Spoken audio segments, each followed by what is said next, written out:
That's recording. Okay, comrades, we have, of course, held several meetings in the course of the recent spectacular uprising in Sri Lanka. We've been privileged to hear successive accounts from the veteran trade union activist, Comrade PD Saranapala. Today, we're broadening the range of speakers to gain a more panoramic overview of the range of opinion on the left in Sri Lanka. Sri Lanka had in the past a long and rich socialist heritage. It's a tradition which has been tragically obliterated over the decades by successive mistakes, failures, and we have to say also betrayals. In today's meeting, we hope to contribute to a reappraisal of our common tasks and mission in restoring the authority of socialism in today's conditions of revolution. The hated incumbent president, Gotabaya Rajapaksa, has at last been chased out of office, but only to be replaced by his equally reviled, hand-picked accomplice, Ranil Wickremasinghe. Meanwhile, the long-suffering masses continue to languish under still more intensified repression and continuing material hardship in terms of prolonged shortages of food, fuel, and electric power, and of essential medicines. How have the masses been able to maintain their struggle in conditions without fuel, transport, or dependable power supplies, and even of actual starvation? What is their mood today as the old regime appears to be restabilizing its authority? Are they still jubilant at their partial success, or are they demoralized at the apparent futility of the immediate outcome? Is the revolution over, or is this just a lull? Will the insurgency abate, or can we expect a renewed upsurge? The incumbent regime appears intact. Is there any viable alternative government more responsive to popular needs? Is there, therefore, any purpose in calling for fresh elections? Has the previously atomized left made any gains at all from these events? What impact has the call for people's councils had? And since no material relief can be envisaged without international loans and credit, is there any viable alternative to allowing a corrupt reactionary government to negotiate a deal with the IMF, even if it's at the cost of still more crippling cuts? These are some of the questions which I think, which I'm hoping we can get a greater insight into as a result of today's exchanges. We've invited a range of representatives of different socialist currents today, including our comrade Saranapala of the Socialist People's Forum, comrade Chatura Gunatilaka of the Frontline Socialist Party, the popular left writer Jayatilaka Kamalwera, who I'm very glad to see here. He's a very old friend of mine. Comrade Darshi, who is based in London and who's a militant ally of ours in Newham Socialist Labour. We also invited Comrade Siratunga Jayasuriya of the United Socialist Party, affiliated to CWI, who has not actually responded to our invitation, but I'm hoping that maybe he will accept our invitation to our exchanges. So we're proud to be hosting a democratic open forum today to debate these questions. And remember, we're living through a period of unprecedented universal turmoil and worldwide mass upsurges in every continent. So we all have crucial lessons to learn from the experience of this struggle. So welcome to the discussion, comrades. Now, what I'm going to do is I'm going to ask, first of all, our comrades from Sri Lanka to make an initial contribution, not an entire lead-off, because this is a debate, so they'll have ample opportunity to come back and reply to one another and respond to questions and to contributions from the audience generally. But maybe starting with a 5 or 10 minute intro. Which of the comrades would like to speak first?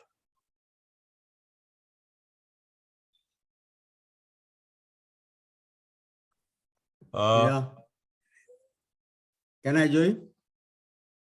Yes, sure. Comrade Sarnapala first. Yeah. All comrades, we had several discussions in the past. And I think all of you know that the struggle was started in April 9th. And May 9th, it was a significant event in Sri Lanka. Never before we had seen. Then again, 9th had a big event. So the May 9th, there were pogroms. And actually it was organized one because all of you know that Rajapaksa requested their supporters to their palace, Arlega Mandire. And they organized to assault the strugglers who are in the Goldfields Green.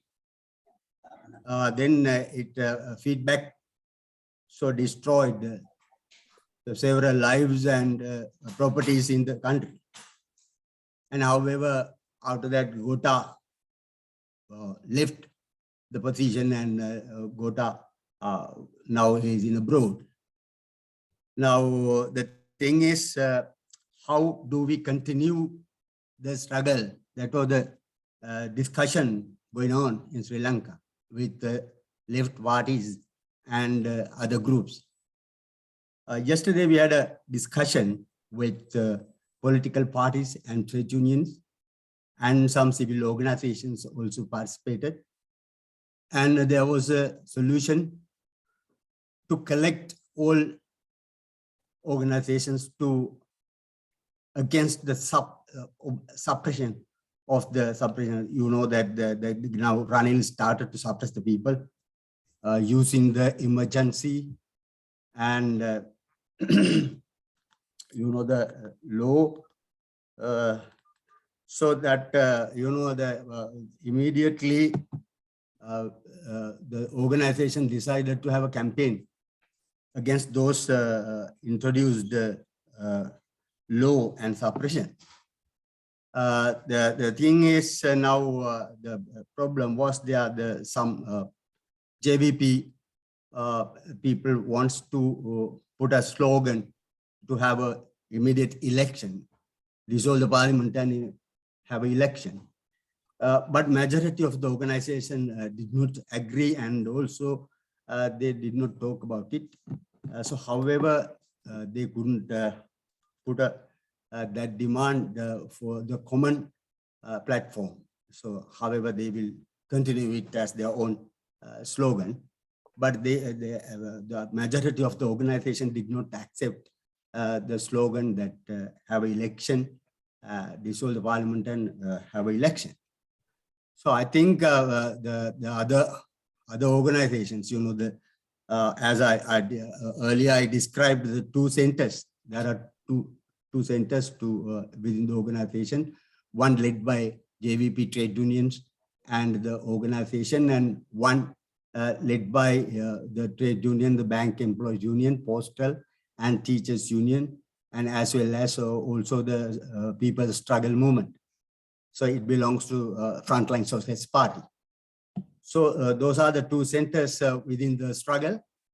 So however, now we can see that we can't agree to have an election, because election want to solve the problems now we are facing here, especially the gas and fuel and all the commodities. You know that the prices are very high prices now. People can't afford it. So so we can't believe that if dissolve the parliament and have an election will solve the problem. So because that was not the main idea. So main idea means just immediately they must reduce the prices of the goods and give the relief for the people. The gas, the fuel, and electricity cutting. So every grievances now today. So therefore, that the discussion going on this way. So and also that the our center, we belongs our unions, the unity of trade unions and civil organizations. So we are fight for the overthrow the government and people to the power and getting the people's councils also go forward and solve the problems. That was the briefly situation in Sri Lanka. Then if comrades wants to ask any questions, and then I can contribute. Okay. Right, thank you, comrade. Would Comrade Chatura, would you like to speak now? Yeah, that's fine, comrade. I think Comrade Sarnapal, covered many information that we need to discuss. And I think, first, before we go there, I think we need to, understand what kind of struggle it was, because it was non-violent struggle. And it was actually, I think, it's a different one, because people gathered because of the, they couldn't bear the pain anymore because there were no fuel and electricity, and as Comrade Sarnapal explained, and they didn't have any choice rather than coming to the streets. And I think this huge strikes and started in April, but before that, even I think like teachers were struggling for their salaries for a like number of years, I think 8-9 months in 2021, and that actually was one of the historical struggles as well. So I think that gave a kind of a boost to this struggle. And even before that, if you think about the SITEM, there was a medical faculty, the university was, the government wanted to bring a private university called SITEM. So there was a 9 years long struggle for that. So mainly students were fighting for that since 2008 to 2018, I think around 18. And then eventually the government was pushing the government, cabinet, parliament, and even the judiciary. They gave a decision to continue, but because people was fighting on the road, they had to, abolish it. So there was in Sri Lanka, we had a history of winning struggles like this. So especially in the students' history, in the student sections, they've been fighting like since 1980s, especially. They've been fighting on the road continuously. So I think that gave some kind of boost to the community as inside society as well, when we talk about this struggle. Yeah, of course, now in 2022, May 9th, it was a huge, protest in Goldface, and they, people, general public came and or started occupying that green area in near Colombo, and that was actually considered with, like, it's not just protest like holding banners and shouting slogans. It was like there was a huge library in it. And there was a theater showing films, and film discussions were going on. Political discussion was going on, and singing songs and stage dramas. And it was consisted of kind of a different cultural things as well. So through that, they've been making awareness for the society as well. And there was this like a culture developing, like people who finish their work and come to the Goldface ground and stay there shouting slogans, listen to whatever discussions going on, and they go home. And there's this kind of things happening. And that spread it actually to the other cities as well, like Anuradhapura, Kandy, Badulla, Gol. There were like other Gotagogamas, like Gotago villages were built, coming up. And that was kind of organized, becoming a kind of organization, but it wasn't properly organized. Now, what I think what we need to understand is even though this is we can't recognize this is a socialist revolution or something like that, but it's a general public was and started fighting against rulers. I think this is happening. This happened in the first time in Sri Lankan history, because Sinhalese, Tamils, Muslims all were together fighting against the rulers. That hadn't happened before. So, and because if you think about Sri Lanka, there was a war continuing like for more than 3 decades. And then after that, after 2009, there was another, the rulers wanted to create another problem between Muslims and Buddhists and things like that, because they've been using this racism and everything to stay in the power, because they didn't have any solution for the real problems of the people. So, but with this struggle, I think people have put those things away and got together. I think that is the very important thing, and we shouldn't let that go at any cost. And now we have achieved a lot. Like Gotabaya Rajapaksa, he got 6.9 million votes in 2019, and within like even less than 3 years, he had to leave the country. Now he is looking for a country to stay, because that strong was this struggle was that strong. And like I think he's the most powerful. He was the most powerful president in the world, because I think America or any other country, any president didn't have that kind of power.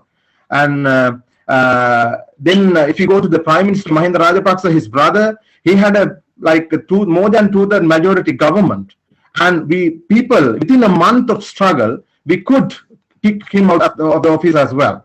With the we managed to reshuffle the cabinet 2 times.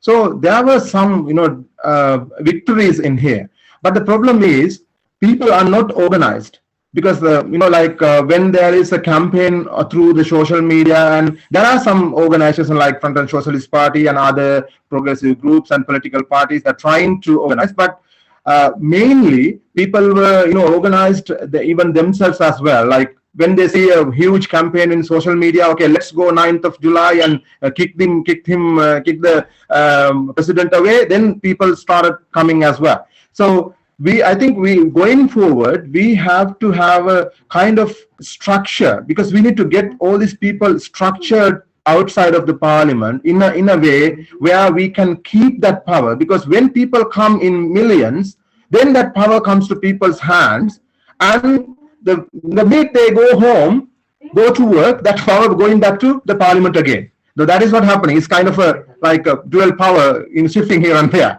So now we need to organize that power in people's hand always. That is why actually we are proposing these people's councils, in which we can organize not only our protests and demonstrations, but also our economical activities as well.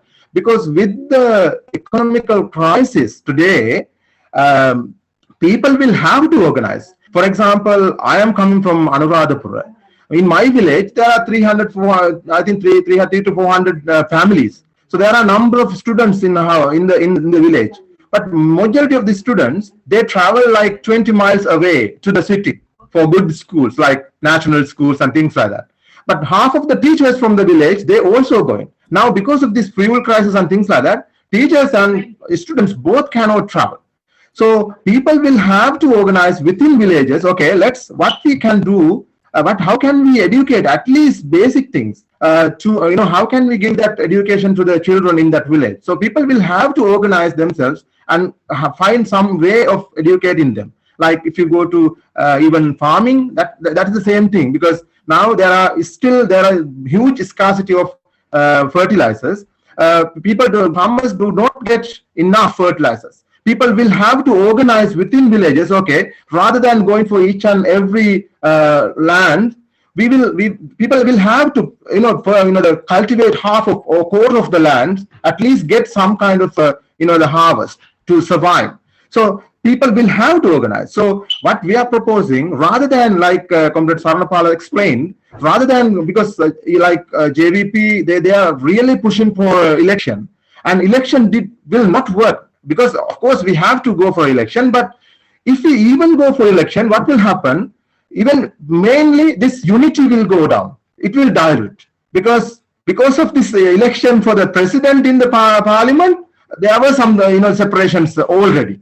So if we go, if it comes to a general election, this unity will be gone, and that is the first thing. And the second thing is, even we go for election, a similar kind of people, and with the money power and the media power and with the strength of the capital, the same kind of people will come to the power, and they will come with the mandate, and that will be very difficult for the working class and the people to continue this struggle.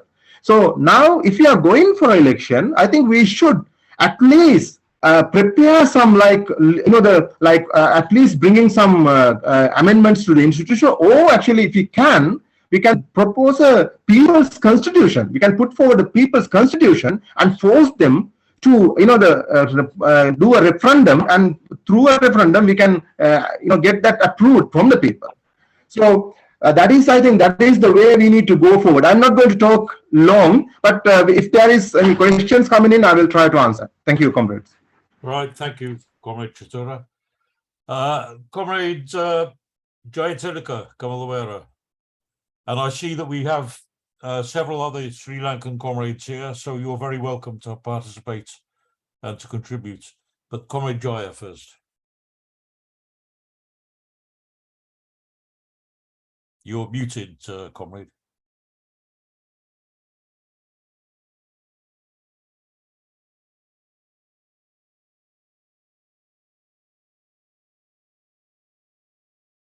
Yes. Yeah. Comrades, actually, I am not well. I had a bypass operation 7 weeks ago. Then still, I am not fully recovered. But I can't refuse Roger's invitation. Therefore, actually, I had no any idea to participate myself in this discussion. Therefore, I prepared some draft actually. Then I would like to read out it because it is easy actually. It is easy to put forward my views. Therefore, I think I must read it, then go for the discussion. First of all, I have to say you that I have to leave this discussion within short period, sometimes at about 10 o'clock, because I have to go to sleep, go to bed, and still I'm taking a lot of medicine. Anyway, now I like to read it. Yeah. Jaya, I should explain that Comrade Jaya did send me his notes in case he wasn't able to participate. Would you like me to read out what you wrote? Or Yeah. Are you ready to speak? Yeah. If Roger can read out it, Okay. that is better.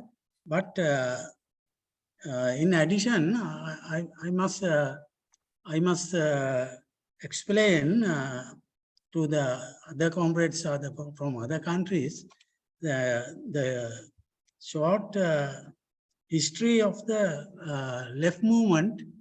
I have not mentioned in this document actually.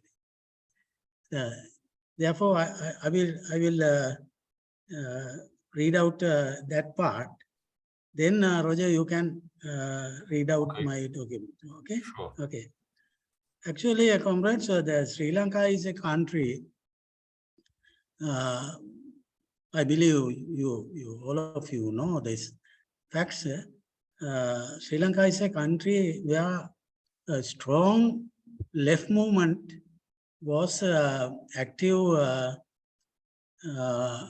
for at least 4 decades, namely Samasamaja Party, LSSP, and the Communist Party of Sri Lanka these two parties had a very strong trade union base like that. But after 1970, these two parties collapsed. It is, we can debate actually. It is the reason of joining the coalition with the Capitalist Party. Anyhow, these left two parties collapsed. Then the youth party named JVP arose especially in rural areas. Then they led the actually 1970 uprising, 71 uprising, and again 1987 to 89 period, nearly 3 years. That's another uprising. But these two uprisings failed. Suppressed by the government forces. This history must be added to my document, Roger. Then you can read out my what I have written. Okay, thanks, Comrade. I'll read what Comrade Jaya sent me. The JVP has a large and very active network of cadres all over the island. Certain standpoints of the JVP regarding some political issues are regressive. For instance, the power sharing as a solution for the national issue. With that stand, they supported Mahinda Rajapaksa to come to power in 2005. They were supportive of the war. However, during the recent past, JVP was very critical of the Mahinda-led government, and they revealed to the public the nepotism and corruption and misuse of public funds by the Rajapaksa clan. In the presidential election of 2019 and the general election of August 2020, the Rajapaksas were able to amass a large majority of votes caused by results of the Easter Sunday attacks. Using this opportunity, the Rajapaksas were able to appoint a set of lumpen members to the parliament. Although Gotabaya Rajapaksa came to power exploiting the fear caused by the Easter attacks, it took no time to exhibit that he was an unsuccessful, politically impotent ruler. The Sri Lankan economy collapsed as a result of unviable massive projects, kleptocracy, and large-scale corruption. Public anger and protests arose. The teachers launched a months-long struggle based on salary anomaly issues. Farmers all over the island took to the streets demanding fertilizers, a situation caused by a foolish decision of the president. The COVID epidemic brought about the collapse of local production. The government, instead of telling the people the truth about the economy and that there is no economic issue facing the country, continued with their wasteful and useless expenditure. By this time, the JVP had formed the People's Front, namely National People's Power. It is this NPP that came up with the slogan that the Rajapaksa regime should be ousted. On the 23rd of March 2022, it convened a massive rally of 50,000 protesters.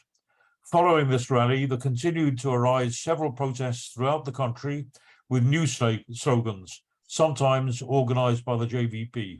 Slogans such as "Go to go home" and "End the curse of 74-year repressive rule," also visible among the slogans during these protests. In April 2022, largely attended protests basically convened mainly by the youth using social media at Gallface Green was launched. This non-partisan movement, commonly known as Aragalaya, the protest, was able to attract the attention of many. It was supported by people from various strata of the society, such as large companies. Even though the protest was supposed not to be led by any political party, several political party groups were active in the protest. Very progressive aspects, such as alienating from racist and religious ideology, was able to be seen in the protest green, while there were also such activities as sermons by Buddhist monks, offering of alms to Sangha. The protest was visited by popular musicians cinema artists, lawyers, and doctors. This brought about large numbers visiting the Galle-Face Green day and night. A large hartal was launched by the Joint Trade Union Federation with the main slogan, "Got to go home." Gotabaya had to retreat. He removed all the Rajapaksa family members, including Mahinda, from the cabinet. And he confessed in public that all this was his folly. He accepted the ban of fertilizer as a mistake. He then appointed nationalist parliamentarian Ranil Wickremasinghe as the PM, who did not have any mandate from the voters. Day by day, the Aragalaya gained momentum. And on the 9th of July 2022, hundreds of thousands marched to the capital and took control of the presidential house, the Prime Minister's official residence. Gotabaya managed to escape, but his whereabouts was not heard for a few days. On the 13th, he submitted his resignation to the Speaker of the House of Parliament from Singapore, and Ranil Wickremasinghe was appointed as the acting president. There was no clear consensus among the protesters about what to do after the removal of Gotabaya. Buddhist monks and lawyers were of the opinion that the solution must be based on a constitutional approach. It was also apparent that the majority of the protesters agreed to this solution. So constitutionally, the new president has to be voted in by a secret vote in Parliament. The majority of MPs in the Parliament are supportive of the Rajapaksa groups, and inevitably Ranil, with their support, became the new president. And now Ranil has launched a massive repressive action against the protesters using the army and the police. My firm opinion, that's Jaya's opinion, is that there is no possibility of forming a leftist government without reforming or abolishing the present constitution. Hence, the opposition must present the slogan of dissolution of the government, and demand for a fresh election. It is no doubt that the protest of 9th of July that led to the chasing away of Gotabaya is a historic phenomenon in the political annals of Sri Lanka. While saluting the protest, it should be noted that from the outset, it had petty bourgeois weaknesses. One, the protest did not require a political leadership, underestimating the strength of the capitalist government. Two, paving the way for various disruptive elements to infiltrating the protest sites in the absence of an organized leadership. Three, emergence of regressive social ideology instead of a proper political ideology. And four, competition for the leadership and showing off, standing off. So that's the very clear comments that Comrade Jaya sent. Do you want to add anything, Comrade, or should we now move on to ask other comrades to participate? Yeah, that's clear. Okay, so look, there are several other Sri Lankan comrades. Would any of them like to contribute now?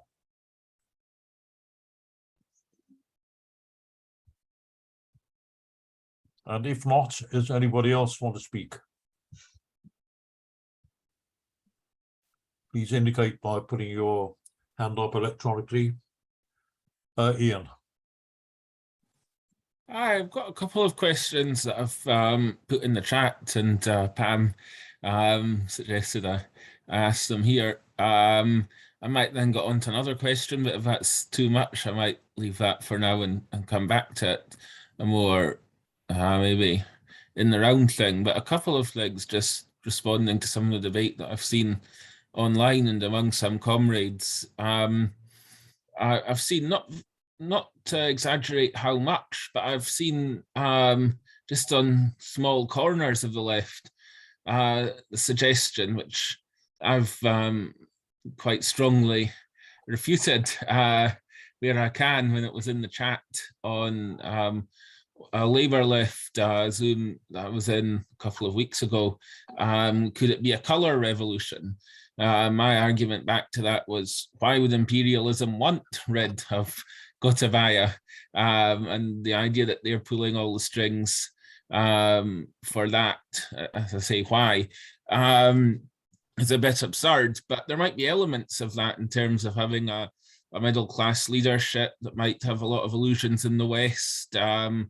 And those things have to be maybe fought out on the ground. If there's more concrete evidence, on the other hand, that's certainly not a colour revolution, not caused by Western NGOs, then that would be good too. Because I put the other place, I saw it once in the chat, in that left Zoom, and once in an interview, not from, but from the guest of George Galloway on his show. And I've put that video in the chat. He mentioned Sri Lanka near the end of a talk about mainly Russia, but suggests it's all been caused by NGOs.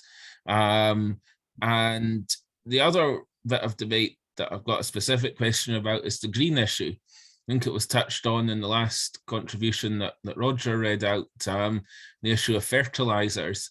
Some of the right-wing press in this country are saying, well, this is an uprising that we can get behind against greenery, that they banned fertilizers because they're trying to go organic and be sustainable, and that's all a load of nonsense, and it led to starvation, and that's why the people have risen up and thrown them out. It's even, I've seen in some corners, being blamed on Vandana Shiva, the anti-GMO activist, for organic farming, but as she was said to have influenced Gota to go in that direction, which was a disaster. But I've also seen her on quite a long video again that I've put in the chat with Russell Brand. She's supporting the Dutch farm protests, which are in some ways quite similar, and does mention Sri Lanka, very harshly critical of the way it was imposed from above, using green as a kind of fig leaf. And she's celebrating the downfall of Gota. So just if comrades on the ground or elsewhere internationally have any further insights about those debates. Now, I know I've been going on for a bit on those two questions already, so I do have something else to ask and maybe contribute, but maybe I'll shut up for now and get back to you later on. David. Well, look, can I thank these Sri Lankan comrades for the contributions? I think this discussion has raised the level of discussion about Sri Lanka to new heights, but mainly because they're so concrete. I think the problem of Sri Lanka, and I'm talking about our discussions going back to the 1970s, is that our discussions have been highly abstract and at times historical. Why I mean historical? We look back to the LSSP and reforms and all the rest of it, and quite frankly, all of that's been washed away. It's gone, and I think we're now hearing that that's gone, and it's not really useful to turn the embers and blow on this and that ember, because actually we have to think, we have to cast our mind in a completely new way. And what I'm arguing and what I sense in the thinking over the discussions we've had going right back to the 70s is that we've been not clear enough about the role of the national bourgeois. The national bourgeois is little bits and pieces of capitalist enterprise in there. The intellectuals, the young aspirant politicians, the JVPs of the world, which are radical Democrats of a certain kind and zigzag one way or the other. Trotsky describes the character of that bourgeois. Let's not use that term too often, because I think we don't want to just throw them away, because we've got to think actively about this national bourgeois, and to be able to see that they have gained, where they gain the leadership, they are totally under the control of finance capital. And that's somewhat different to the bourgeois in the main capitalist countries, which have some national capital. Even though it's been degraded, there's some basis for it. There is no basis for indigenous capitalism in Sri Lanka. And I think that has to be thought about and thought about and thought about again, because the Gotabayas and others have a dream of Sri Lanka becoming a capitalist country and rising again in some way or other. And this pulls in sections of the middle class and others who don't see any alternative. And what I'm wanting to discuss, and maybe I'll raise this as questions. We've heard about elections, but we haven't heard yet about the demands for the general election coming from below, or somewhat from below. I heard the Archbishop making a call for national elections. Now, this shows that the sections of the bourgeois are wanting to clean out the factions of the national bourgeois, trying to get rid of Gotabaya. The 2/3 is unbelievable. In other words, we have a complete parliamentary majority. In fact, a whole bloc, a class of politicians who are totally opposed to the interests of the people. And the JVP zigzagging this way and that against the demands of the people, sometimes right, sometimes wrong, and wanting to cement itself into the ruling strata. Now, in my view, let's advance the discussion towards this demand for elections and how we respond to this, because I think, and I haven't yet heard it, but I think that our position must be to demand, first of all, the social demands of the people. People are going through abject impoverishment, and I don't see any solution out there except that we have to have stable government to get the IMF money to be able to buy food. That is the slogan of the bourgeois. And that is a very effective slogan because no one's got another answer to this. Elections will only cement the ruling strata in place. And I think we all recognize it. But what do we say? The working class is intrinsically democratic. We will not oppose election. We do not oppose democratic demands. But I'm arguing that we should be putting forward democratic demands in our way through forming councils, people's councils at every level. I hear that there'll be no elections for, I think, 10 or 12 years in the village councils. And in the provincial councils, there haven't been elections for 5 years. We have to demand elections at those places and for the people's councils to put forward candidates, because the whole political structure is absolutely rotten, who accept that they will only accept salaries based on the average wage of the worker. That will exclude 99% of the politicians who are currently standing, in fact, 100%. So in other words, a completely new layer. They will be untutored, true. They'll be unsophisticated, true. But they will, for the first time, have some basis, a class basis on which to put forward ideas. And if we get our program right, and unfortunately, I don't see a program yet, a transitional program in Sri Lanka we have to work on, and then we can put that transitional program forward in every way, not without any illusions in elections, with total distrust of the existing political class and mobilizing from below. Just one last point I'd like to make. I do think that what I've heard cements what I was wondering about, that the intellectuals, let's not call them middle class, although they are middle class, that the intellectual strata has actually had, and the professional strata has had quite a role here. And it's not as though they should be just thrown away. I'm not proposing a class alliance, with this, but I do think that I just wonder how the left has actually worked in this, in this situation. It's true that the people have come in as the struggle in Colombo has advanced. People have come in and supported it and added strength, particularly in the Prime Minister's occupation, the Prime Minister's house occupation. But I do think we need to think of all ways in which we put forward democratic demands which make sense to that youth. And we have to rigorously think through the demands put forward by the JVP, because this could become the main danger in the next period.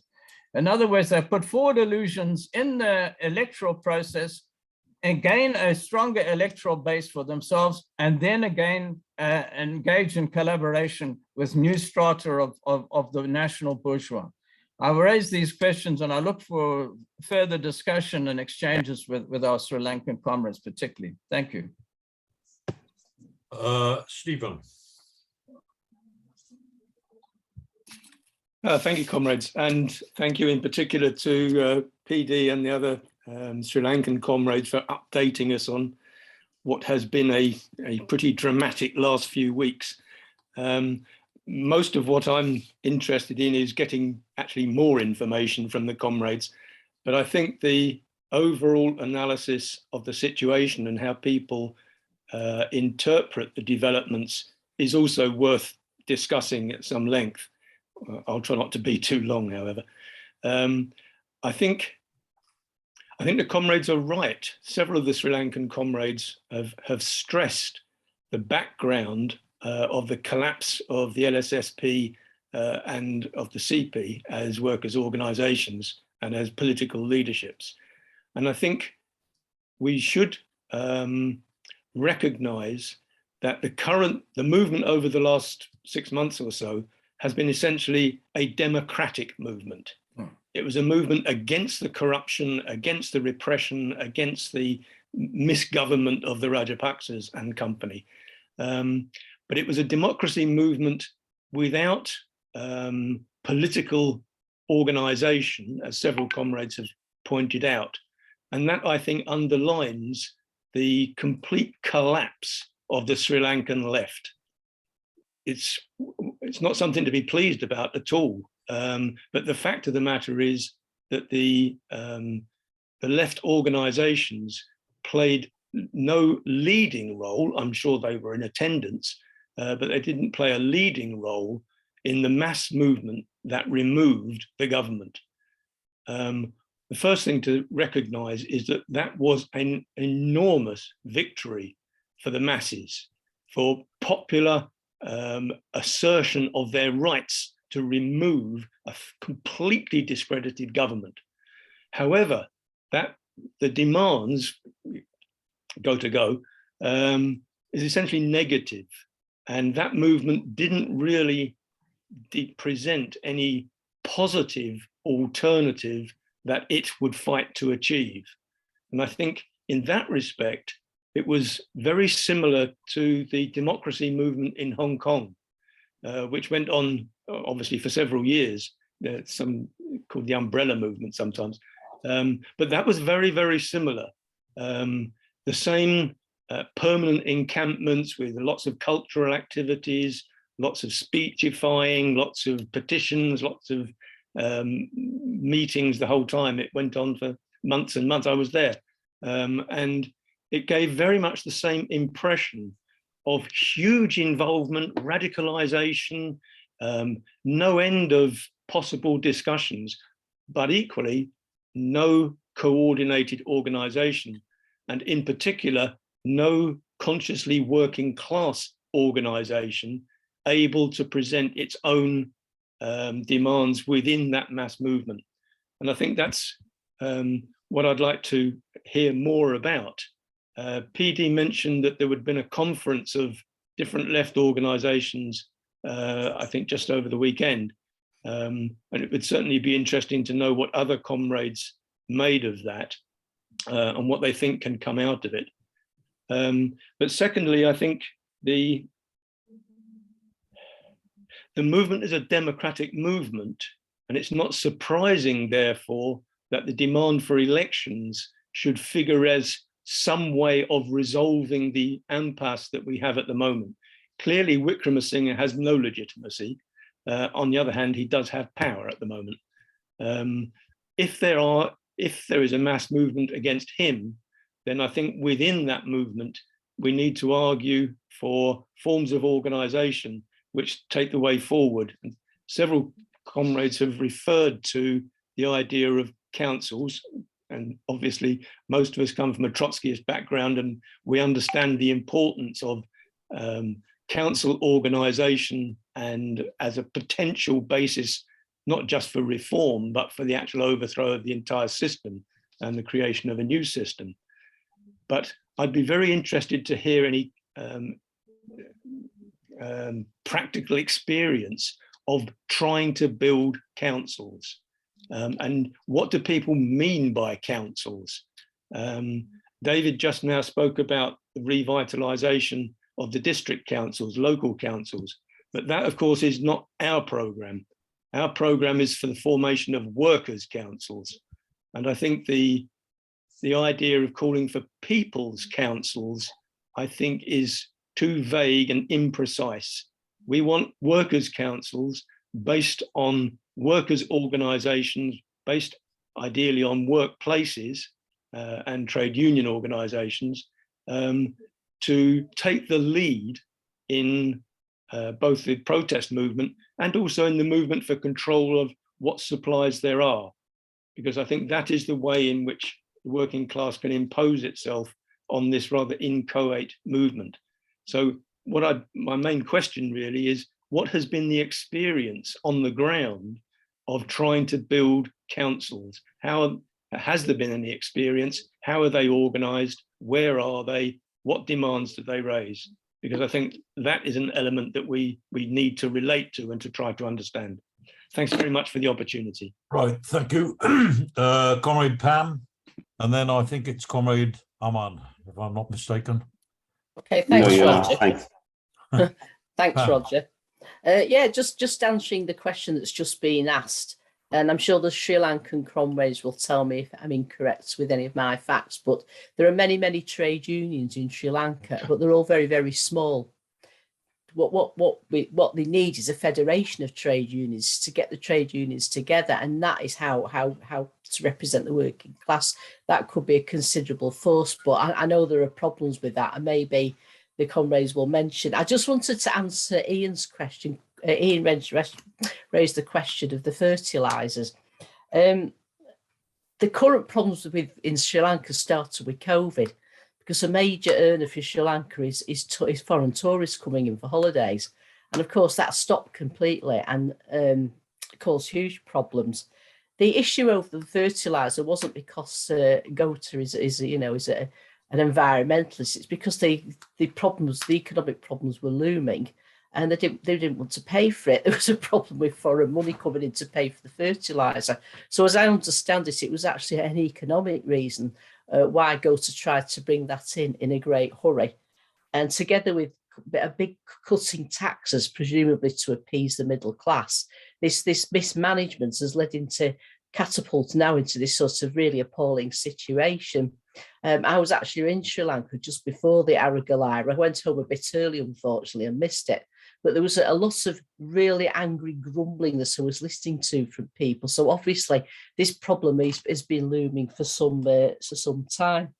The two questions I wanted to ask the Sri Lankan comrades is, what will happen to Gota now? Currently, he's apparently in Singapore.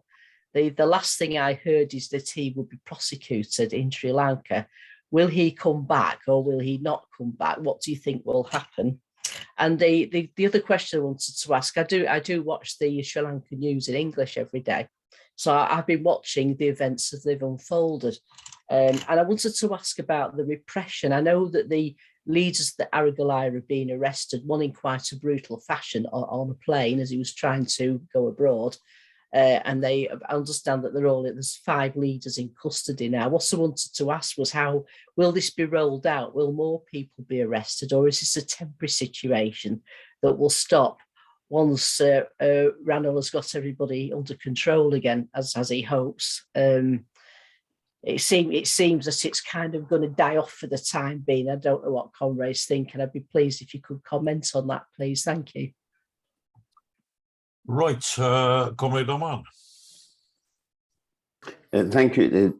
I had one question, but I thought perhaps I could just say something about what Ian had mentioned as well, with regard to the councils and the way they work.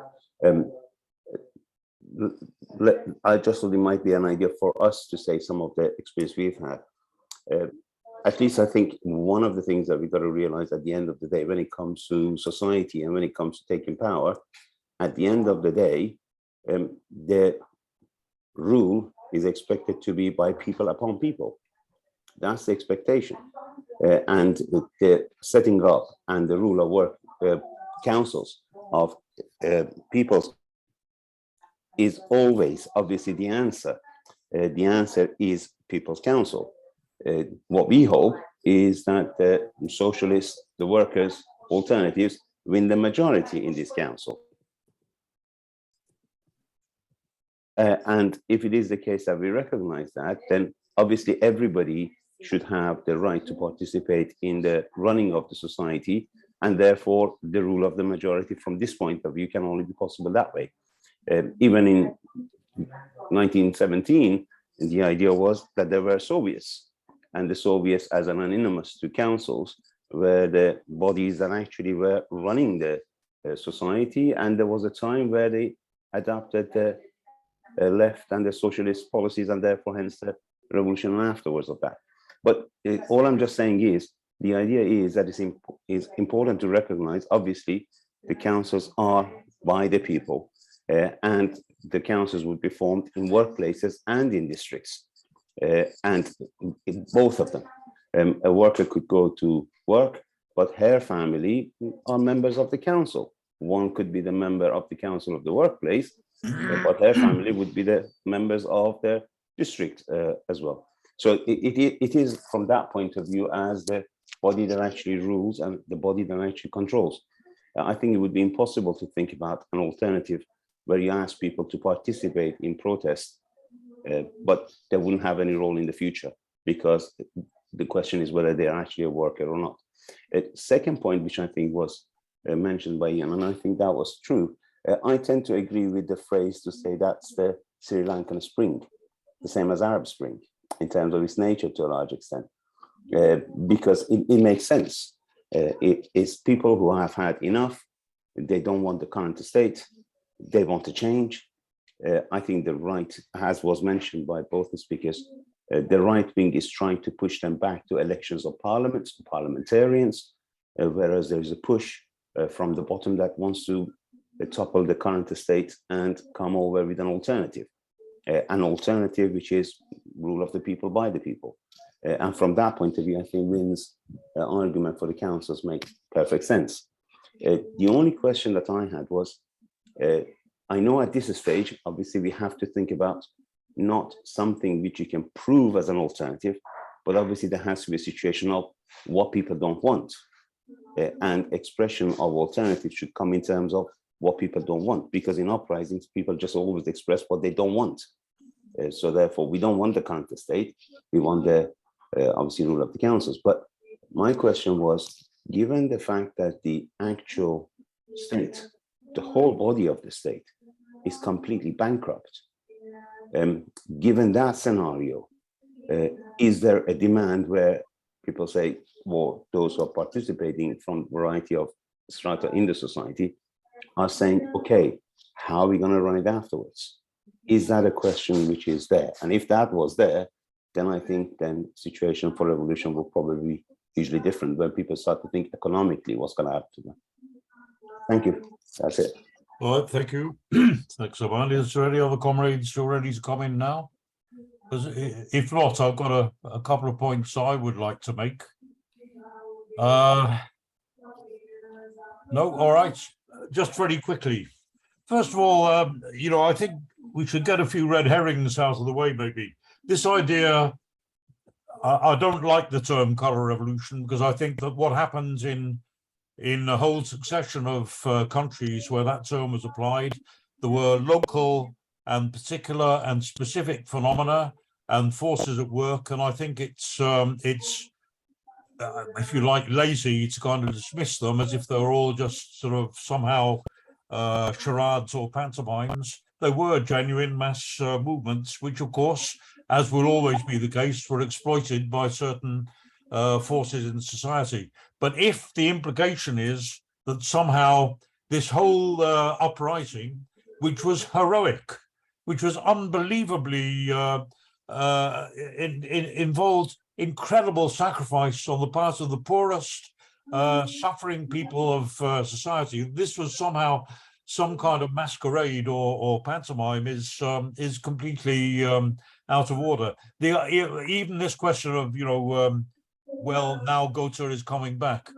From the reports I've read, and of course I know more than anybody else does here, but from the reports I've read, the reason why Gota is coming back is because no one else will bloody well have him. Because Singapore has said he can't stay there.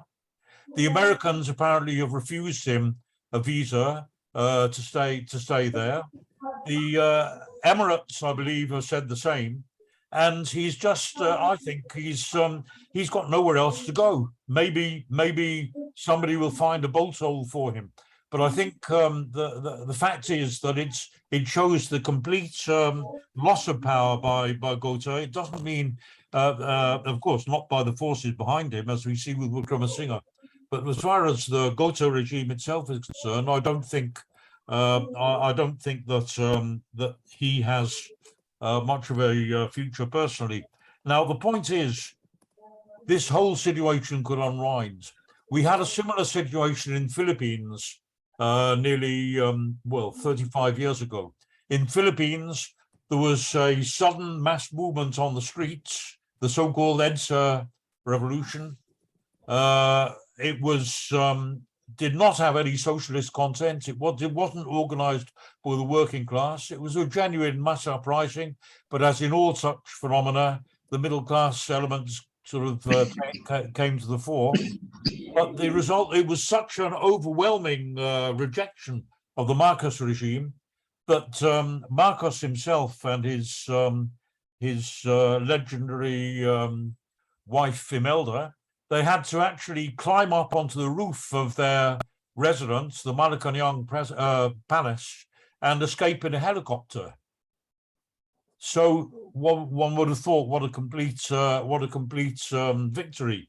And yet, what do we have after that? A succession of reactionary regimes, each more corrupt and each more monstrous than the last. The last one being the Duterte regime, which literally opened almost a one-sided civil war against the poor in the country.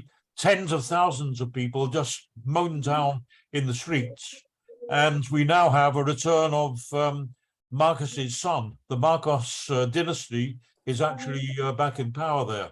So the point about Sri Lanka is that unless it takes on a real social and political program and a workers' base for the movement, then there will be an unwinding too, and similar horrible regimes and even worse will come to the power. So that, therefore, you know, I did ask some very specific questions, and to some extent the comrades have answered them. But I would ask, before I invite other comrades, the Sri Lankan comrades, to come back, I would ask them to, if they could give very crisp, precise, snappy, if you like, answers. Maybe I'm asking a bit too much, but to some of these questions. For instance, what is the mood of the masses now? Is there any kind of feeling of jubilation at their success in removing Gota? Are they demoralized at the fact that Wickremasinghe seems to have been the beneficiary of their movement? Is the revolution over, or is this just a lull?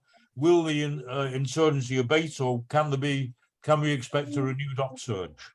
Question also then, this question of elections, I quite understand a feeling that whatever happens, this self-appointed clique of utterly corrupt criminals should not be allowed to maintain, to stay in their seats of power, as if the revolution had not happened, as if the mass movement had not taken place. But surely, if we're calling for elections, we have to have, of course, David made some very clear points. We want elections not for another parliamentary regime, a Tweedledee to replace the Tweedledum regime that we have now. We want proper representatives based on a new constitution, as Comrade Jaya said, based on a workers' MP on a workers' wage, etc. But of course, that's our program, and we have to fight for that program. But that's not going to happen if we just call for elections now. If we call for elections now, what would be the outcome? I'd like really a specific answer, an explicit answer, if you like, from the comrade. Would we have a return of the official opposition, which I think is still led by the current incumbent of the Premadasa dynasty, who was a previous horrible dictatorial president in the late 80s, I think early 90s. Is that what would happen? If that is the case, is it correct or not? And I'm asking, I'm not prejudging the issue. Is it correct or not to call for new elections without an alternative party which would fight in those elections and which would fight for power? Again, this question of the people's councils, I wouldn't quite you know, I wouldn't be too fussy, if you like, you know, in reference to Stephen's point of what we call them. I know it's a very vague sort of ambivalent or, you know, ambiguous name. But if it's, as I take it to be, a kind of popular way of calling for Soviets, obviously it would be lunatic to use that word Soviets. But if we mean democratic councils of people elected from the workplaces, which, I mean, which can't be just the trade unions, it can't be just from the factories and even the offices, because it doesn't take into account the other toiling masses of the population, the peasantry, the plantation workers, who are a completely new strata, who nobody has spoken for them, including the Tamil insurgents, did not accept any common interest with the so-called Indian Tamils, they're called the plantation Tamils, who play the role in Sri Lanka, really, that the blacks played in the USA, having been brought over as slaves. They called it indentured labor, but that's another form of words. I mean, every part of the toiling population would have to be represented in these people's councils. Has it had an impact? Has it been taken up as a popular slogan by any element, or is it just something which has been kind of foisted on artificially by the few remaining lefties, if you like, in Sri Lanka? I hope that is not the case. I'm asking again seriously as a question. But finally, the most difficult question of all, which I think David also has touched on, actually, how will the problem be solved of getting food, fuel, medication, and all the other basic necessities of life back into Sri Lanka in the present catastrophic economic situation that they're in? Can it happen without a deal with the International Monetary Fund or other world capitalist institutions? That being the case, is there any viable alternative to allowing a capitalist government, and that means a reactionary, a corrupt government, to negotiate a deal with the IMF or other such institution, which would be, of course, necessarily at the cost of still more attacks on the living standards of the population and still more crippling cuts? Now, I don't believe that you know, that we can go to the people of Sri Lanka in an election or any other, or in the People's Council or anything, calling for such a program. And I think the solution has to be a link up with the working class beyond the confines of the island of Sri Lanka. And that means, above all, a link with the revolution which is unfolding right as we speak in India and the rest of the Indian subcontinent. We have had 3 times in the last 5 years, we've had the biggest movements of the working class that have ever been seen anywhere in the world in history. Movements of 25 crore, in the terms they put it, 250 million workers who've been on strike again and again and again. And again, a huge movement. Comrades described how in Sri Lanka it encompassed for the first time, and that is a huge and tremendous exhilarating achievement, that it cut across the communal divisions and the 30 years of civil war, that Tamils and Sinhala population were demonstrating together and marching together, and the other minorities. So the same thing in India. It cut across the religious divisions. It cut across all the multiplicity of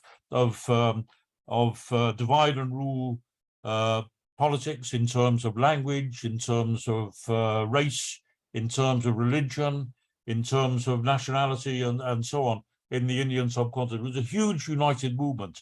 I believe that the key to the whole situation is the unity of the working class of Sri Lanka, of India, of Pakistan, of Myanmar, and of Bangladesh.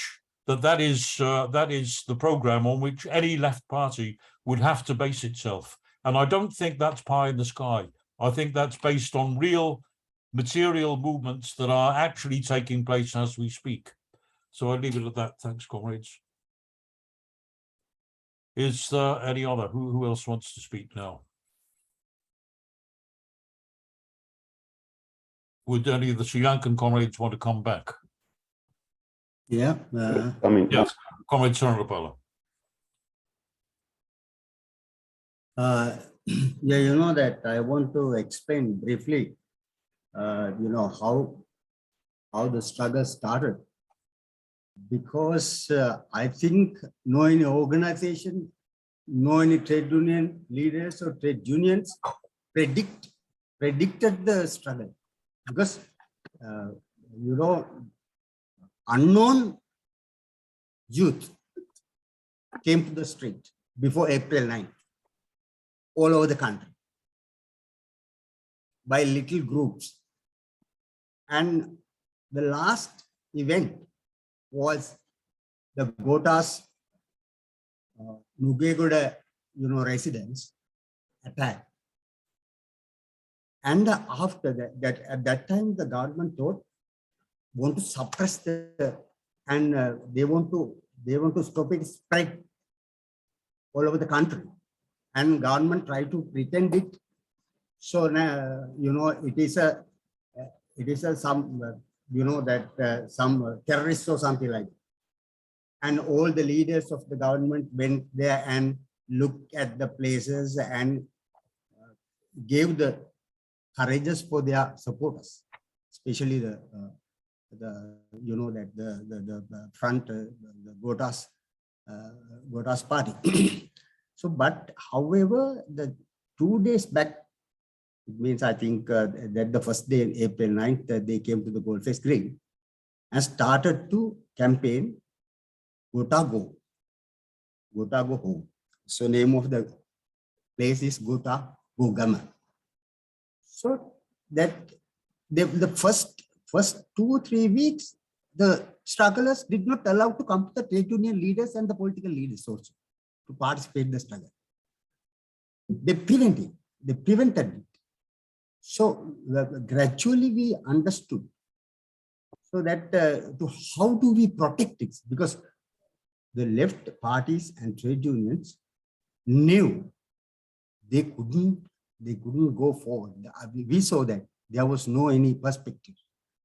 So they came to, I don't know, personally, I think there was behind some groups in the world, and so they organized the things.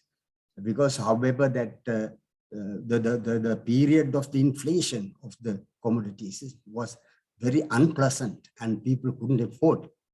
You know, living condition was very bad. So therefore that I think it ought to come some revolution within the working class, but they want to stop it and get to the petty bourgeoisie leadership. So then petty bourgeoisie started to lead the struggle, not to allow the working class or left parties to join with the struggle. So after 2-3 weeks, and especially the 9th of May, the incident happened. So it was a broad and massive incident in Sri Lanka, because then the people got to understand it may be a big event in Sri Lanka. Because I think that the people who launched the campaign did not believe that Gota will go like this. Gota and Rajapaksa and all the family will go like this. Then they got a surprise and they lost their view. So then what to do next? So that's why the people was trying to, especially the left and, you know, so-called left, that I agree with Comrade Mac. There's no proper organization in Sri Lanka. It's a left collapsed. So that's small organization. So however, we knew the situation, the struggle, and we try to protect the struggle, because if it defeated,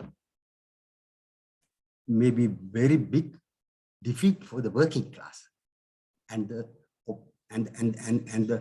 poor people's movement. So that's why the trade union mainly moved to the struggle to protect it and develop it and try to see some short-term perspective. That was our task. But we think other old parties, including JPP also, they try to use the struggle to get the election and improve their organizations. So I think it won't happen that the things. So that's true. It won't happen to the revolution. So maybe the parliament is the body, the democratic body, the so-called democratic body. But like the DVP, like an organization, they thought to, now they have only 3 parliamentarians. They can maybe 9 or 10 within the parliament, because they assured to the people and bourgeoisie, we do not make any insult way to get the power. They assured to the society. So therefore, they are also trying to have an election. And Sabaja also, the Premadasa also wants to have an election. Other whole organization, opposition wants to have an election, because they are trying to find a solution within this framework under the World Bank, IMF, and Chinese and India support. With support, and without doing the corruptions and malpractices, they think that they can develop the country. Illusions. So I raised the question that last 7 decades, 74 years, the parliament couldn't solve any small problem in the country. So how do we believe this parliament will solve the problem? Maybe there is no revolution. There won't be a revolution, like Comrade McVeigh explained, that the working class is not ready. There's no proper trade union organization in the country. Our task is to build these bodies with using this struggle. No any other way to show the workers to do that. So that's why our slogan is we are trying to do. So for example, now Ranil came as a president. Who thought? He was only one MP from the UNP. How people thought, will he be the president of the country? See, the joke and illusions. Then why people can't believe the revolution like that? That's true. So therefore, our task is, as organizations and the front, so I think our front, all comrades will understand, and it understand there's no any other way to people councils. Yeah, this is not, there's no ground. There's no ground to put a slogan, people's councils. So that's, I agree with the Comrade Mac, the workers' councils. Yeah, it's a reality, workers' councils. But trade union movement is a very weak. Trade union base in the country very weak after the 1980s strike. After the 1980s strike, we couldn't build a unity of the workers in Sri Lanka at minimum level. Still, we couldn't do that. So that is a big problem. That's a big problem in the country. So therefore, we put people councils because to get understand and train the people, people can get the power out of the parliament, because parliament can't solve the problems. Therefore, we put the demand. The people needs gas, fuel, milk powder, all the things, the cutting the power cut, always power cut. So people wants to avoid it. So then how parliament will solve these problems? We can't believe it. So that's why we are introducing the people councils as a counter power power sharing body in the country. So that's why that a lot of comrades ask, how do we introduce the councils? Councils maybe 1917, the Russia, Soviet. Yeah, that's true. But so what is the alternative in this crisis? What will be the alternative? Because Ranil is behind, there's Gotabaya Rajapaksa's, the background. So they are the majority in the parliament state. Now they are trying to get strengthened little by little to suppress next step in the country.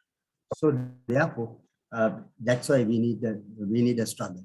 So now, however, the Gotabaya Rajapaksa and the international community understood very well the crisis came on,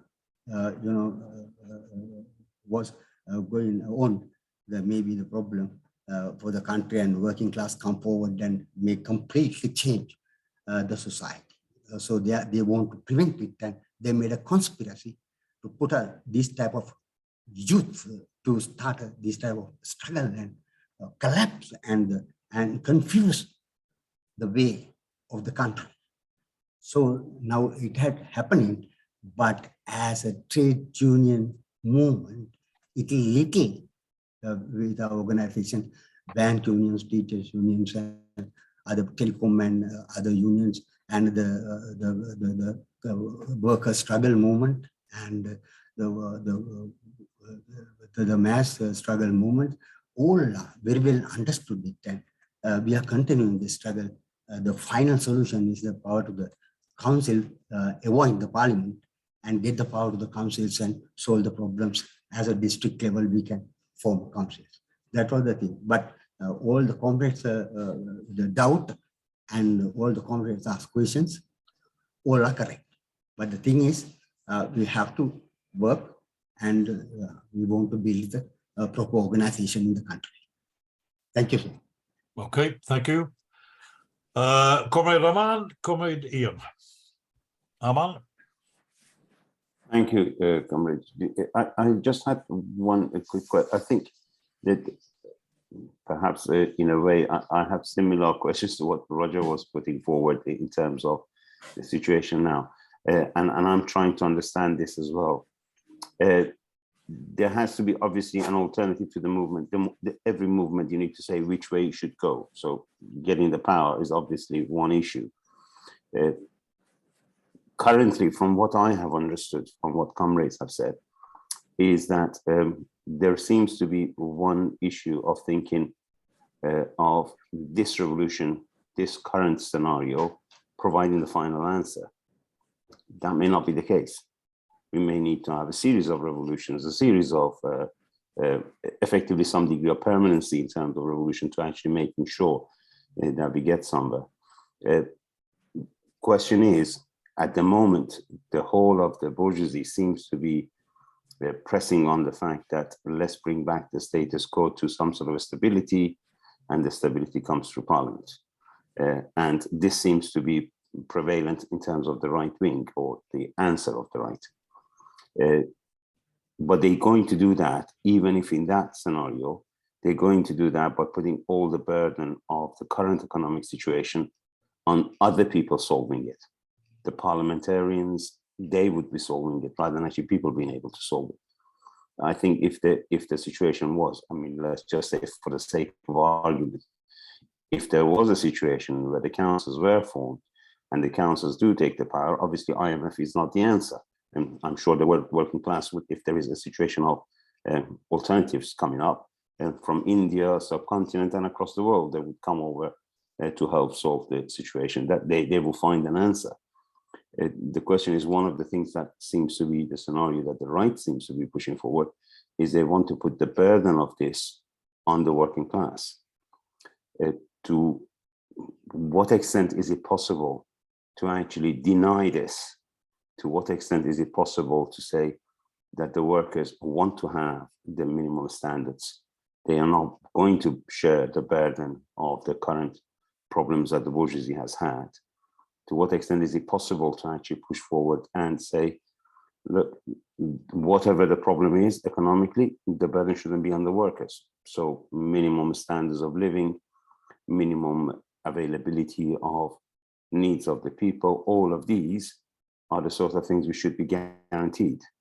In other words, what I'm trying to say is, if the situation is such that the alternative of the left is not being picked up as much in the society, how far is it possible to ensure that the working class comes out of this stronger and in a better position in order to leap forward based on whatever has happened so far?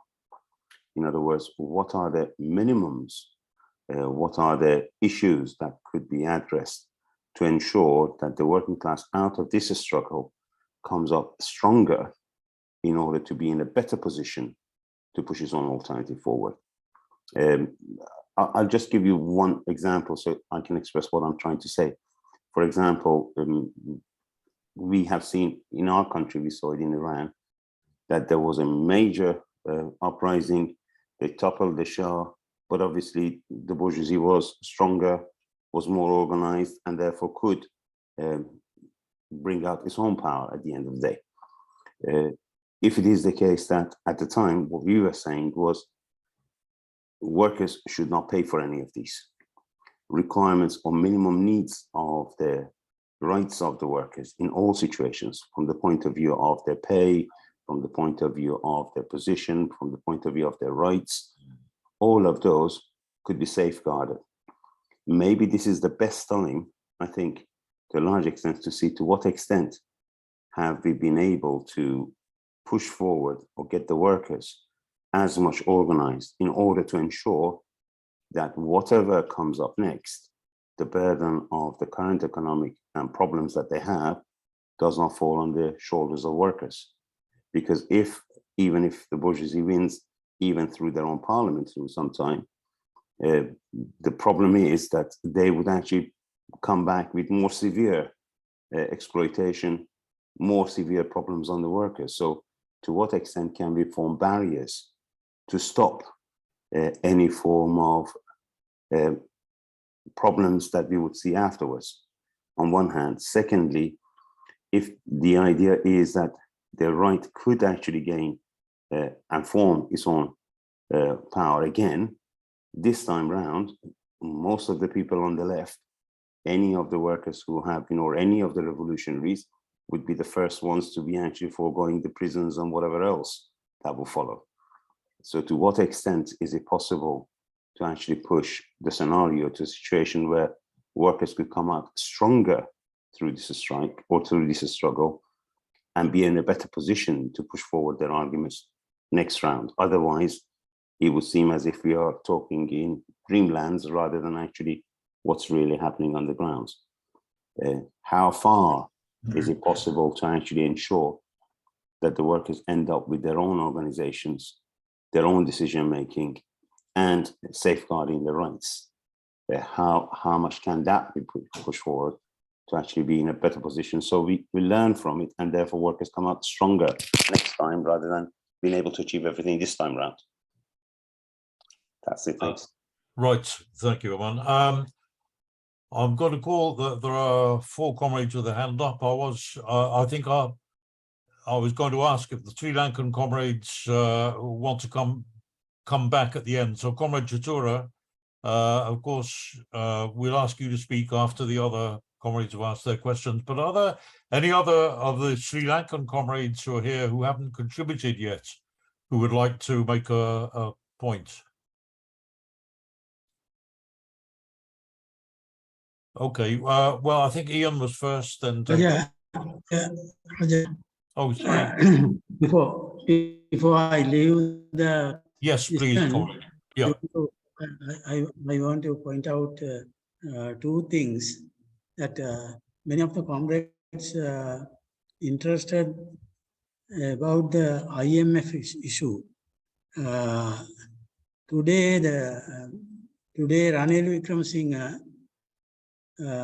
said openly that IMF discussion postponed till September because of the struggle. That is the reason is a false reason. But anyhow, the IMF is not ready to give support at present because they don't believe this is a viable, lawful government in Sri Lanka. They don't believe. Not the IMF only. Other international organizations, all the organizations who are interested in Sri Lankan situation, don't believe this government have any legal base to govern the country. That is one reason. Another thing is, if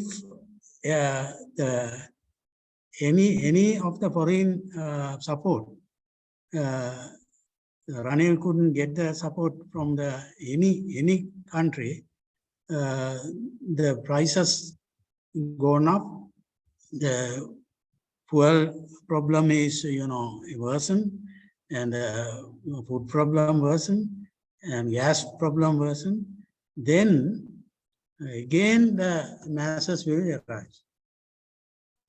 It's some kind of change situation may come within a few weeks actually. We must think about that also. Other thing, I want to express my, my other point. Without drafting people's constitution, we can't go for the election. We must emphasize all the organizations should sit together and talk about the people's constitution. Without people's constitution, you can't go to the election. That is my emphasis. Thank you. Please let me leave the discussion before I say. Okay. Well, thank you very much for your contributions, Comrade Jaya, and do please come to future meetings of ours. Okay, so thank you. I think it's Ian, then David, then Chatura. All right, thanks. Yeah, thanks for answering, I think, some of my specific questions from the start of the meeting. It's really deepened some of my knowledge to support the revolution in Sri Lanka at home in Britain. And now I suppose I've got a more general overarching question and contribution. It falls on quite nicely in some ways from what Jaya was just saying. And by the way, get well soon, comrade, if you're still there. And thanks for coming when you were ill. What he was saying a minute ago about the kind of weak position Ranil seems to be in, even with his own international IMF backers. That I was saying the last time we discussed Sri Lanka, that although none of the candidates for the indirect presidential election looked good, that the one that looked like a real provocation to the movement is the one that eventually got elected with, I think, 62% of the vote. And it surprised me, actually, in a way, how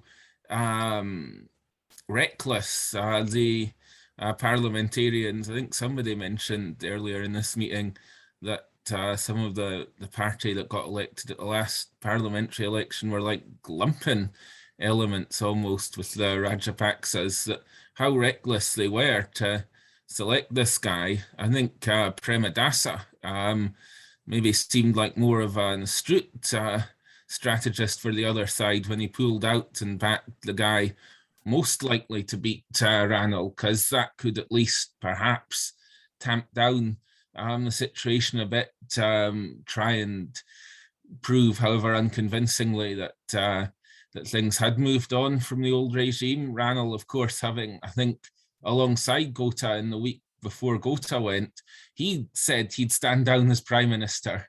It's just as even the Guardian have put it. Well, he did stand down as prime minister, but by becoming president wasn't what the protesters had in mind when they were demanding that. I always thought that he'd try and get the big job, because this guy was a perennial candidate. I think he tried to be president 6 times already, lost the popular vote twice, had to stand down for other candidates twice, and twice got bumped by his own party. So he wasn't going to pass it up when it finally landed in his lap.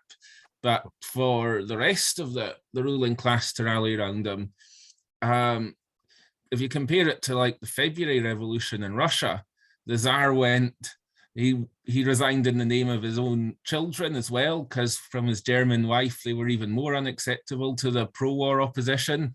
Then his brother refused to take it up and threw it over to the Duma that set up a provisional government. So the whole thing was cleared out, and it was only a few months later that by continuing the First World War, they undermined their own position too. Whereas this time it's the guy who'd been propping Gota up for months, comes in and does it himself, and on a very bullish program, calling the protesters fascist and all that. It's almost as if, to use the Russian analogy, the Tsar had handed over directly to Kornilov. So the question is, and I suppose it gets back to what Roger was saying as well, about the great victory of getting rid of Gota and the seeming futility of the immediate result of that. Is this a sign of reckless provocation that our side should really use, and I think we really should use it to push forward, or is it a sign that they feel strength? And to what extent is that at all justified? I think definitely the fact that it's Ranil, and especially if even the internationals don't really trust him to deliver for them, we should really keep pushing. I'd imagine the JVP are perhaps pushing for elections because they think at this stage they do really well at them, maybe even win. Maybe they'd play more of the Kerensky role, as it were, than Ranil could. And the final question I'd just like to ask is, David talked about the collapse of the LSSP, and to what extent has that discredited the ideas of Trotskyism entirely? Obviously, the manner in which they collapsed was not by following what you'd normally be described as a Trotskyist strategy with their coalition with the Bourgeois Party and the like. So are those ideas at all still present in the movement, in the working class? Could they, even if they're not currently huge, be brought back more easily in a situation like this than in some other countries, seeing as Sri Lanka was once seen as the homeland of Trotskyism? Or has the LSSP almost poisoned those ideas more than elsewhere in the world? And in terms of the different groups, is there a chance of them working together in a wider, possibly federal party to make an intervention in the coming period? No, thank you. David, if you don't mind, Comrade Chatura has to leave in a few minutes. So I'm going to call him in first. Comrade Chatura. Thank you, Comrade, because I have to attend another meeting, so I have to leave around 6 o'clock. So what I can do, I will try to answer some of the questions that I have written down. And Ian, at the first, he raised that because, this, because some people are talking about, okay, we are in this mess because the rulers want to go into organic farming and things like that. So that is not the truth, because they didn't have the funds in the treasury, they had to stop importing fertilizers. That was the reason. Because of that, they suddenly, like within 24 hours, just put a gazette. We are going to stop, all the artificial fertilizers.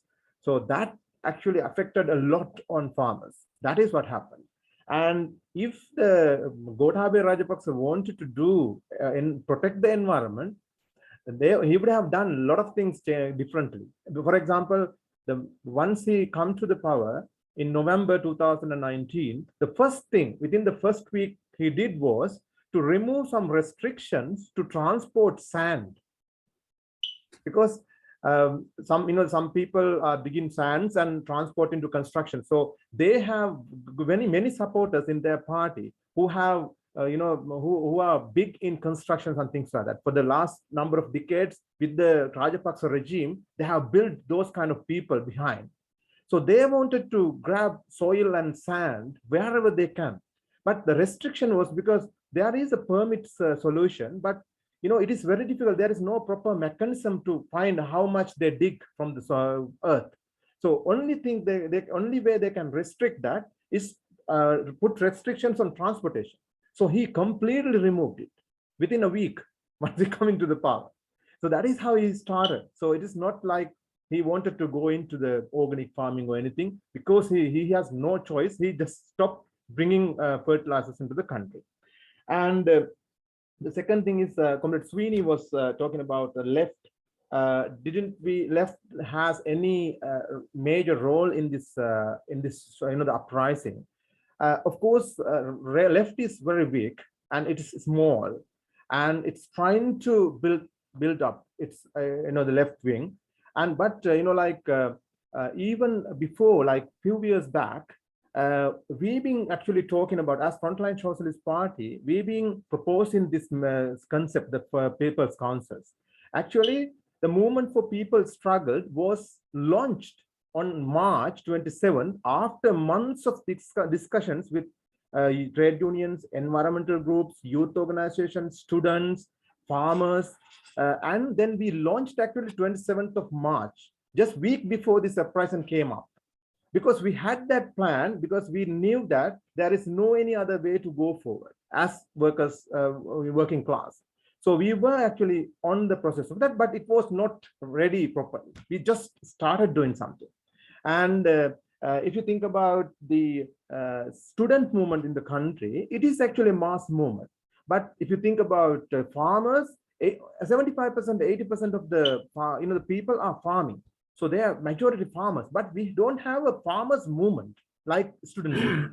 So we were in the process of building up those farmers movement. And like months ago, like I think January or February, we managed to get a convention, farmers convention, getting together all those farmers unions and things like that together.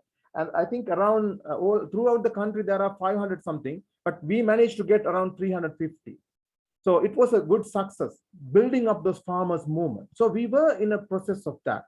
But it was not ready, as I said earlier. And if you think about the struggle movement, of course, yes, the youth actually put forward Facebook messages. Okay, let's go 3rd of April. Let's come into each and every city nearby you. That is how it was started. But the movement that came up, we decided to support it.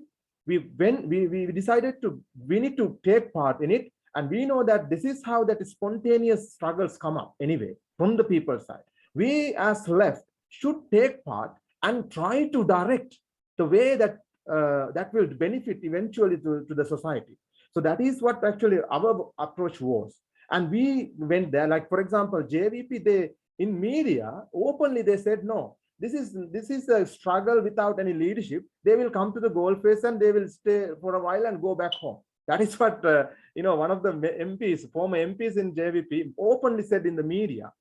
But later on, because of the momentum and the strength they seen, that they thought, okay, we are losing something here, so they jumped in. That is what happened, right? But we were actually, our youth section, Youth for Change, our women's section, we were there from the very beginning. We were participating and we were actually kind of leading. For example, power back to people, power beyond the parliament, power beyond Devanna. That those slogans actually came from us. But now it has become many main slogans of the struggle, because otherwise this came up, let's just go home. That's it. That is how it came up. But we managed to direct into left line. But we are not saying that it was very successful. For example, now eventually recently we put forward the beginning of this month, we put forward the action plan from the goal phase, the struggle land, that is the iconic place that is gold-face green. So there are many different groups. There are many political parties in it. Even JVP youth section also there, just to sake of us stand in there. But they are there as well. So we got together and we put forward action plan. In that action plan, actually, we managed to put forward like it goes under 6 points actually. The Gota, Ranil Wickremasinghe, and their government ministers, state ministers, and they are all the secretaries. Everybody had to resign. That is one of the slogans, one of the demands. And the second thing is, whoever comes take the power, because we know that this power does not going to come into people's hands. So we knew that somebody going to go for another government. So another point was, whoever comes to power, it should be an interim government who are working with the people's demands outside of the parliament that we have built already. And they have to have, it has to have a, how can I say that, is a conventional government or whatever, because they need to listen to people outside and they have to implement what the demands of the people in the Aragale or the struggle. That is what another point was. And another one is like getting rid of this executive presidency, because this executive presidency, each and every government, a person who came to power, they came with the promise of abolishing this, but they never did. And this is the best time, if we can do it, this is the best time to do it. Otherwise, there is no time to do it, because whoever comes, even another political party, very progressive political party, they will think, okay, now we have the power, we will try to utilize this power to handle the way we want. That is what will happen. So, and then the other thing is bringing people's constitution. For example, in Sri Lankan constitution, there is no right to live even. There is no basic rights like for education, health, and like there is no limit on the spending on in elections.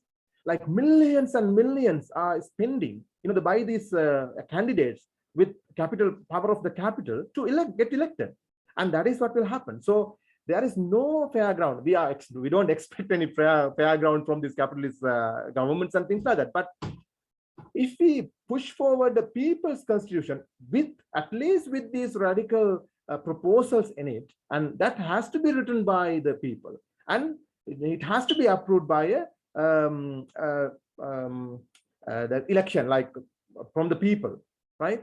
So then only then new laws will come into effect.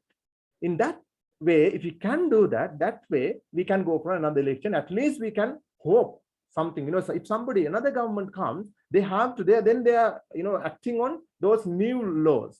And so that these kind of, I'm not going to elaborate all the points there. So there was some kind of action plan. Actually, that action plan, there was a huge impact from our side as well to put forward that action plan. So we've been trying to put our input in there. And like, for example, in the gold-face ground, the JVP was again, and like sometimes they are doing some tactics, using some tactics to put in some like demands as, okay, let's go for election in that action plan as well. But we managed, the majority of the people didn't want that, so they didn't succeed in that. So that plan was there from the beginning, but we kind of succeeded, and we tried to somehow deviate from the just spontaneous struggle to some kind of leftist way. But it's not just the beginning. Left is not that strong to control everything. And even like capturing these buildings, we from our side, we wanted to actually give that back as soon as possible. We iconically, because that is not where the state power is lie, right? So, but some people, some groups, they're opposing and keeping that they wanted to even go to capture the parliament as well, because this is not the socialist revolution happening. So we were against that, but we couldn't control everything. For example, going to the parliament, JVP took some initial, initially they were trying to promoting it because they wanted to deviate this power point to somewhere else with their domination. So there are some political games playing around as well here. And when it comes to people's councils, actually the proposal was from even a movement for people's struggles, we put forward a proposal, and we were like trying to put that into this struggle as well. And eventually we managed to get a proposal for people's councils. The idea was to set up in local level villages, maybe villages or some kind of people, some kind of areas. We can, wherever we can, we set up some people's councils. In addition to that, if there are factories like 3,000-4,000, we can get councils in that as well, as Comrade Aman said. And if there is a fishery harbor, we might have another people's council in that. And we can again bring another intellectuals, professionals, and if the current political parties also can participate in contributing things, like for example, for the like new constitution and things like that, will be open as well. But mainly those people's councils can be set up in the local level and factories and the workplaces and things like that, and then get a representation to a national assembly, in where we can actually create this people's constitution and take some initial decisions. And I forgot to mention that there was one of the main demands to bring, provide these essentials that people need as soon as possible as well for that interim government earlier. So that is when I come to people's councils, that kind of structure, but it's not ready-made, and it will not be ready-made anyway. It will develop, and somewhere we have to start. So that is what we were proposing from our side, and now still it is in the process. And there are a few things that I need to talk about, like Comrade, other comrade also mentioned that about the unions. I think rather than we are saying that unions are weak, I would like to say that in Sri Lanka, unions are quite strong when you compare with other countries like Bangladesh or somewhere else. But we have a good history of fighting in unions. But now, like for example, recently, like I can't remember the date exactly, we had a hartal. That hartal was conducted by two main PowerPoints. Like one was like Alliance of Trade Unions and Mass Organizations. Other one is Center for Trade Unions. When they get together, it is more than 1,000 unions, and we kind of got complete full success. I think after 1970s, this was the most successful hartal that we done. So if we got together, I think there is an strength there. But the problem is, half of that, I think actually more than half of that is like under the control of JVP. We have to accept that. That is the problem. So they don't mobilize.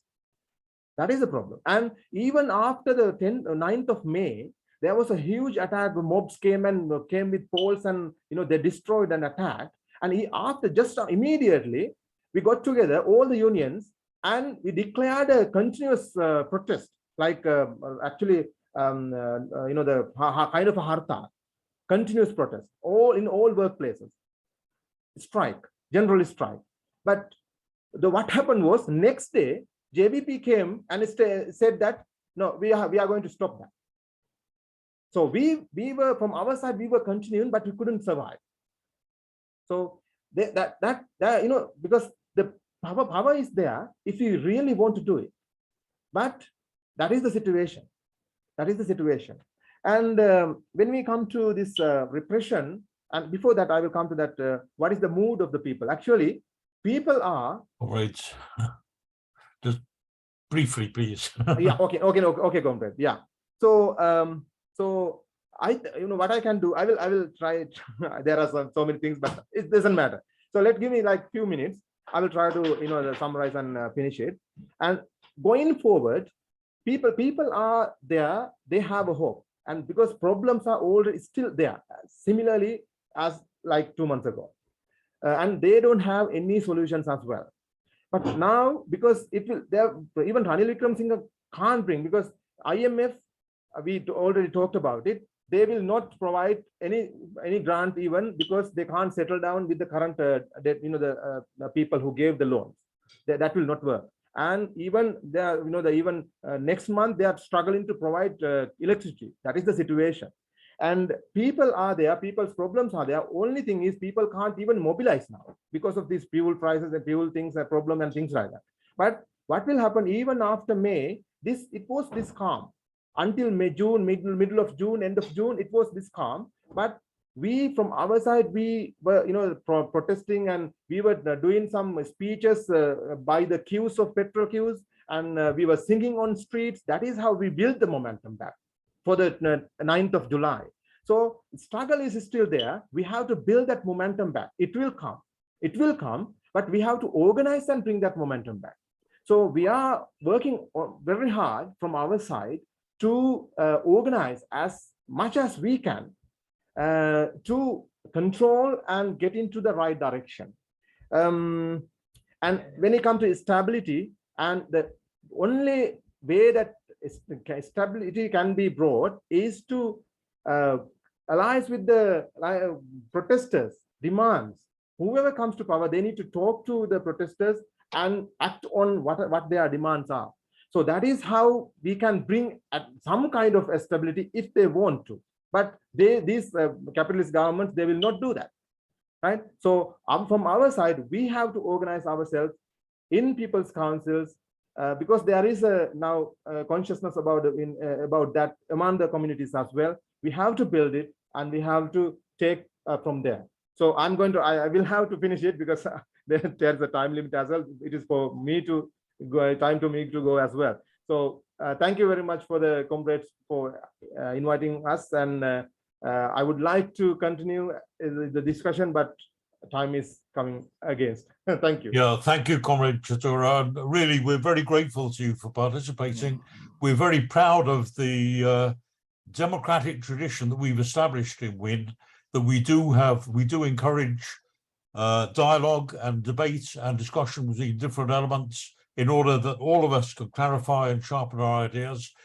I'm really proud that we were able to hold this discussion with Comrade Chatura, with Comrade Tiranapala, with Comrade Jayatilaka, and I think it's enriched the discussion and deepened our understanding for all of us. I know that Comrade David, if you want to have just sum up or make the last contribution, fairly briefly, please, because we're running out of time. Okay, look, comrades, sorry to trespass on time, but look, 4 points. First of all, I think that the contribution, particularly the last contribution by Chatura, was really valuable, but I'd like to make some comments on some of those points. So point number 1, color revolution. Russia and China are the most support the most reactionary regimes in the world that even US imperialism wouldn't dream of supporting. For instance, in Myanmar, massacre after massacre takes place, and China and Russia cheer them on and give them arms. Please do not think that any way that being anti-American means anti-imperialism. There are other financial forces at play, and with lots of guns. And please, no illusions on that part. Secondly, I think that we've got to think a little more about this relationship with the IMF. First of all, I don't think that the Sri Lankan people can accept in any way the debts that Gota got into. These are blind, stupid debts which went ahead, and every advice was given to him not to do that. On the fertilizer question, absolutely. He was told not to do that by the entire scientific community, and he went ahead. The debts that are mounting up by that are entirely due to his family. They must be bankrupted. Every penny must be taken from them and not from the people. So when in any negotiations with the IMF, we must insist, abolish all those debts, write them off. We are not accepting them. That's the second point. The third point, I think, and it's a point which Ian made and others as well, the bourgeoisie is making mistake after mistake.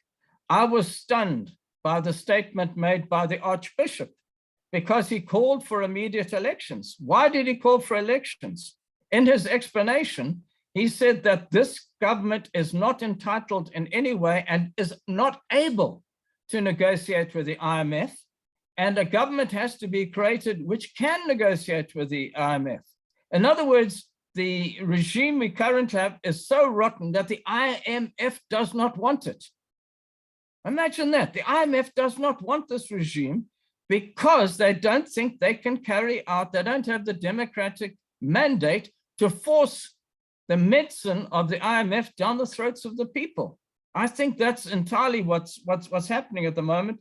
And there are provocations, you know, from that. Just one point in relation to a point which Chatura made. I think it was entirely possible to move from the presidency to the prime minister's office and his residence, and to move on to parliament. It's entirely possible.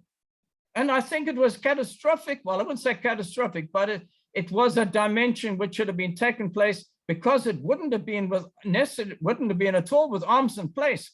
It would be demanding, stand down and resign. Those politicians refused to resign. They refused to do anything for the people, and yet they carried on. We must insist they resign, resign, resign. The fourth point relates to the question, you know, of elections. And I do think that we've covered this in you know, fairly well, but I did notice in the discussion about Chatura, we are talking about, well, a new constitution should be doing this. After a new government comes in, there should be negotiations with the protesters. No, comrade, no. There is a revolution in progress in Sri Lanka. The protesters, in other words, ourselves, and sections of the middle class, which have entirely legitimate grievances against the regime, must come to power to sort that out. It's not a matter of, oh, well, we'll have some democratic elections, and then we'll ask them nicely to, you know, to talk to us. The regime which comes to power, even JVP, will be ruthless against the people. Please have no misunderstanding about that. We cannot have fantasies that, oh dear, in the future it'll be nice and we'll all sit around and talk. It's never going to happen like that. This is a regime which has been bloodied.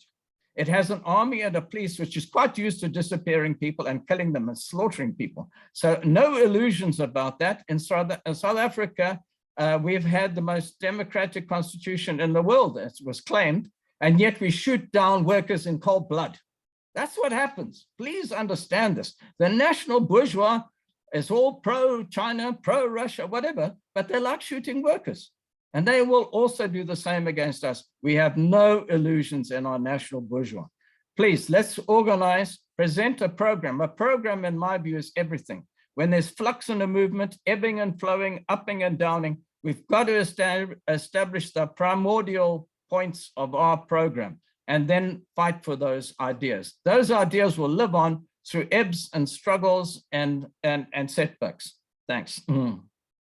Right, thank you very much, David. I think that sums up a very useful discussion, but it's not the end of the discussion, and we will be engaging in further debate with the comrades as the crisis continues, because the revolution in Sri Lanka is not over. Now, I do want to emphasize the point I made before. Comrades in Sri Lanka should know better than any of the need for an internationalist outlook, because actually the very liberation of India from British imperialism, a large part was played, but it's not known, but a crucial part was played by Trotskyists, by Lanka, by Samasamajists, who played a big part in the freedom struggle in the 1940s in India. And therefore, that tradition has to be recaptured. It has to be promoted once again. There is no solution for the people of Sri Lanka without a revolution throughout the Indian subcontinent, and there is no better time to be building on the huge movements, mass movements of literally not tens but hundreds of millions of people that are taking place at the present time in India, in Myanmar, in Pakistan, in Bangladesh, and of course in Sri Lanka itself. And so I do want to emphasize this. Now I want to make one last point. Thank you very much to all the comrades who participated. I think it has been in the best traditions of WIN, completely democratic debate, and we've invited comrades from other traditions to come, many of whom did respond. We're disappointed that the CWI, despite repeated invitations, did not participate in this, but unfortunately, it's not a surprise to us. Now, this is the point in our meetings usually where the chair asks me to come in and say, what's the next point on the agenda? Now, we're having a break. During August, we're having no meetings. We are very, very proud of what we've done. We found it very, very rewarding. But I think comrades should understand it's a bit of a treadmill for us too. Week after week after week, arranging topics, finding speakers, composing the blurbs, sending out the notices, maintaining the address lists and so on. And I think all of us need a little bit of a breather. We did this last year too, but we'll be resuming in September. We already have some very important meetings lined up. And I would like to remind comrades too, in the last year alone, and of course we've been doing this for 2.5 years now, but in the last year, we've had meetings which included first-hand reports like today, people engaged directly in struggles on the streets from Tunisia, Afghanistan, Syria, Iraq, Sudan, Greece, South Africa, Germany, Italy, Brazil, Colombia, France, Iran, Pakistan, India, Sri Lanka, the USA. We've also had, and of course, the growing strike movement in Britain. We've also had discussions on the environment, on the crisis of capitalism, the economic crisis, the causes of inflation, on art and socialism, on the history of the First International, and on aspects of Marxist theory.